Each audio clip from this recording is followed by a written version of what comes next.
കൃഷ്ണ. എല്ലാവർക്കും മാധവത്തിലേക്ക് സ്വാഗതം. ലളിതാ സഹസ്രനാമത്തിലെ ആദ്യ ഭാഗങ്ങളിലെ ശ്ലോകങ്ങളുടെ അർത്ഥമാണ് നമ്മൾ പറഞ്ഞുകൊണ്ടിരുന്നത്. ശ്രീമാതാ ശ്രീ മഹാരാജ്ഞി ശ്രീമത് സിംഹാസനേശ്വരി ചിദഗ്നികുണ്ഠ സംഭൂത ദേവകാര്യസമുദ്യുത ഉദ്യുദ്ഭാനു സഹസ്രാഭ. ഇവിടം വരെയാണ് നമ്മൾ പറഞ്ഞത്.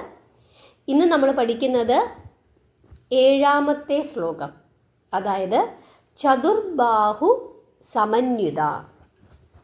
എന്താണ് ഈ ശ്ലോകത്തിൻ്റെ അർത്ഥം? ചതുർബാഹു, ബാഹു എന്നാൽ കൈ, 4 കൈകളോട് കൂടിയവൾ എന്നാണ് അർത്ഥം. അതായത് ഇവിടെ ഭഗവതിക്ക് 4 കൈകളുണ്ട് എന്ന് പറയുന്നു. നമ്മൾ പലതരത്തിലുള്ള ഭഗവതിയുടെ രൂപങ്ങൾ കണ്ടിട്ടുണ്ട്.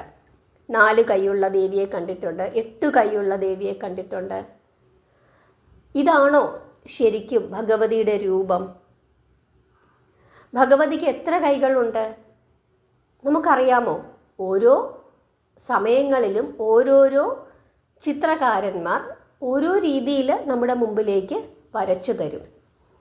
അങ്ങനെ വരച്ചു തരുന്നത് കൊണ്ട്, ആ രൂപം നമ്മുടെ മനസ്സിലേക്ക് പതിയുന്നത് കൊണ്ട് സാധാരണ മനുഷ്യർ ഇതാണ് ഭഗവതി എന്ന് ചിന്തിച്ചുകൊണ്ട് ആ സ്ഥൂല രൂപത്തെ ആരാധിക്കും.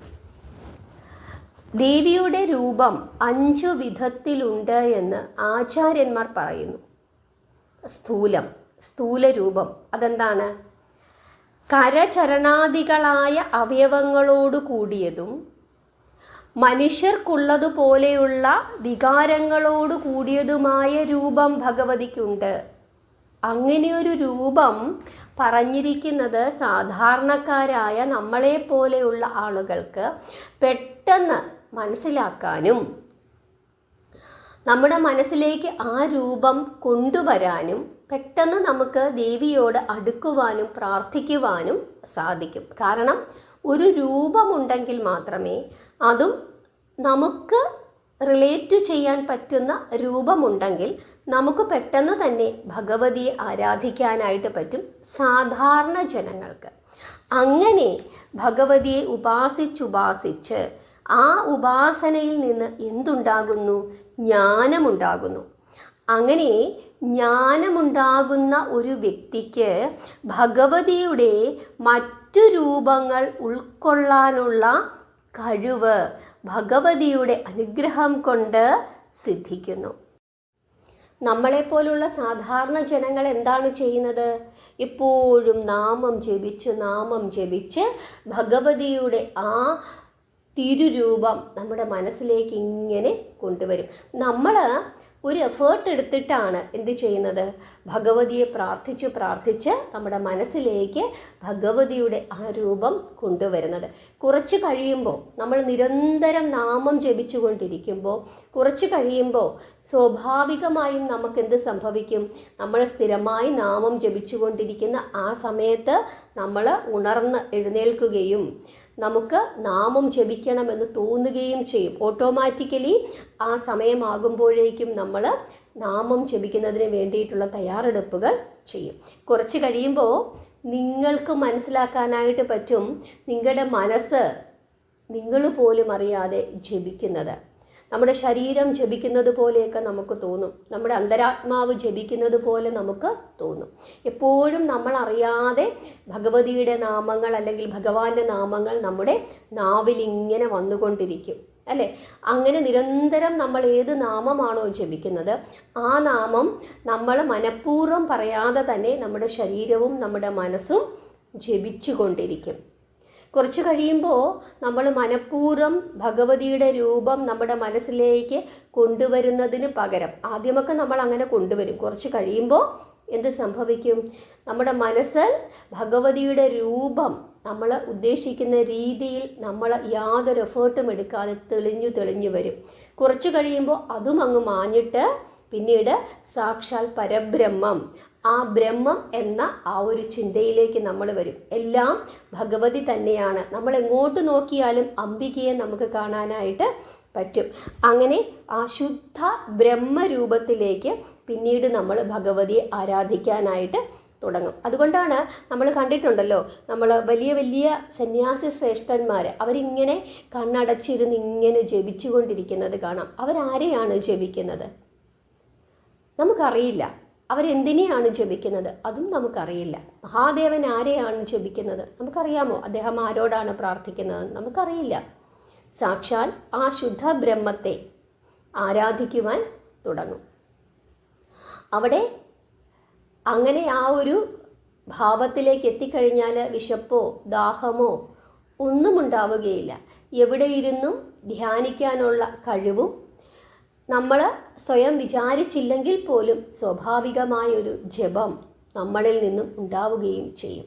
അങ്ങനെ പിന്നീട് ആ ജ്ഞാനം ഉണ്ടായി കഴിയുമ്പോൾ ഈ 4 കൈകൾ അല്ലെങ്കിൽ 8 കൈകൾ അങ്ങനെയുള്ള അംബികയുടെ ആ രൂപമൊക്കെ മാറിയിട്ട് ശുദ്ധമായ ആ പരബ്രഹ്മ രൂപത്തിലേക്ക് ഈ പ്രപഞ്ചത്തിലെ ഓരോ കണികയിലും അംബികയെ കണ്ടുകൊണ്ട് പ്രാർത്ഥിക്കുന്നതിനായിട്ട് ഒരു സാധകന് സാധിക്കും. പക്ഷേ സാധാരണക്കാരായ മനുഷ്യർക്ക് പെട്ടെന്ന് അതിനൊന്നും സാധിക്കുകയില്ല. അതുകൊണ്ടാണ് അവർക്ക് ഒരു രൂപം കാണിച്ചു കൊടുത്തിരിക്കുന്നത്. ഇനിയുള്ള ശ്ലോകങ്ങളിൽ ഭഗവതിയുടെ സൂക്ഷ്മ ശരീരത്തെ പറ്റി, അല്ലെങ്കിൽ ഈ സ്ഥൂല രൂപം വർണ്ണിക്കുമ്പോൾ തന്നെ മറ്റു രൂപങ്ങളുടെ സൂചനകൾ കൂടി ഉൾപ്പെടുത്തിക്കൊണ്ട്, അതായത് ഇനി അങ്ങോട്ട് ഭഗവതിയെ ഓരോരോ ശ്ലോകങ്ങൾ കൊണ്ട് വർണ്ണിക്കുമ്പോൾ ആ വർണ്ണനയുടെ ഉള്ളിൽ ചില സൂചനകൾ, അംബിക ആരാണ് എന്നുള്ള ചില സൂചനകൾ കൂടി നൽകിക്കൊണ്ടാണ് ഇനിയുള്ള ശ്ലോകങ്ങളെല്ലാം തന്നെ വന്നിരിക്കുന്നത്. അതുകൊണ്ട് തന്നെ ഈ ലളിതാ സഹസ്രനാമം അർത്ഥം സഹിതം പഠിച്ചു കഴിയുമ്പോൾ അംബികയുടെ ആ ഒരു രൂപം, അംബിക ആരാണ്, എങ്ങനെ ഭഗവതിയെ ആരാധിക്കണം, അംബികയുടെ പ്രത്യേകതകൾ എന്തൊക്കെയാണ്, ഈ കാര്യങ്ങളൊക്കെ നമുക്ക് മനസ്സിലാവും. ഇതിനു മുമ്പ് നമ്മൾ ലളിതാ സഹസ്രനാമം അർത്ഥമൊന്നും അറിയാതെ നമ്മളിങ്ങനെ ജപിച്ചുകൊണ്ടിരിക്കും. പക്ഷേ അംബിക ആരാണ്, എന്തിലൊക്കെ നമുക്ക് അംബികയെ കാണാനായിട്ട് സാധിക്കും, അംബികയുടെ സൗന്ദര്യം എന്താണ്, ഈ പ്രകൃതിയിൽ അംബികയ്ക്കുള്ള പ്രാധാന്യം എന്താണ്, എന്തിനു വേണ്ടിയിട്ടാണ് നമ്മൾ ജഗദംബികയെ ഭജിക്കേണ്ടത്, ഈ കാര്യങ്ങളൊക്കെ തന്നെ നിങ്ങൾക്ക് ഈ ഒരു ലളിതാ സഹസ്രനാമം അർത്ഥം സഹിതം പഠിച്ചു കഴിയുമ്പോൾ നിങ്ങൾക്ക് മനസ്സിലാവും. അതുകൊണ്ട് തന്നെ എല്ലാ ചൊവ്വാഴ്ചയും വെള്ളിയാഴ്ചയും നിങ്ങൾ ലളിതാ സഹസ്രനാമത്തിൻ്റെ ക്ലാസ് ഞാൻ അപ്ലോഡ് ചെയ്യും. നിങ്ങൾ അത് നിർബന്ധമായും കേട്ട് പഠിക്കണം. അതുപോലെ തന്നെ എല്ലാ വ്യാഴാഴ്ചയും ഭഗവത്ഗീതയുടെ ക്ലാസ്സും ഞാൻ അപ്ലോഡ് ചെയ്യും. അതുകൊണ്ട് മാധവത്തിൻ്റെ കൂടെ ഇരുന്ന് ഇതെല്ലാം നിങ്ങൾ പഠിക്കണം. കാരണം നമ്മുടെ ധർമ്മം, നമ്മുടെ സംസ്കാരം, ഇതെല്ലാം നമ്മൾ പഠിക്കണം. എങ്കിൽ മാത്രമേ നമുക്ക് മുമ്പോട്ട് പോകുവാൻ സാധിക്കുകയുള്ളൂ.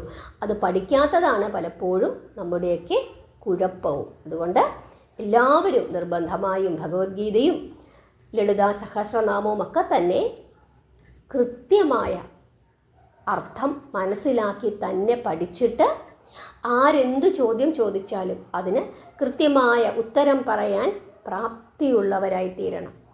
നമ്മുടെ ധർമ്മം നമ്മൾ പഠിച്ചിരിക്കണം. നിങ്ങൾക്ക് എല്ലാവർക്കും മനസ്സിലായി എന്ന് വിശ്വസിക്കുന്നു. നാമം ജപിക്കുക, പ്രാർത്ഥിക്കുക. ഹരേ കൃഷ്ണ.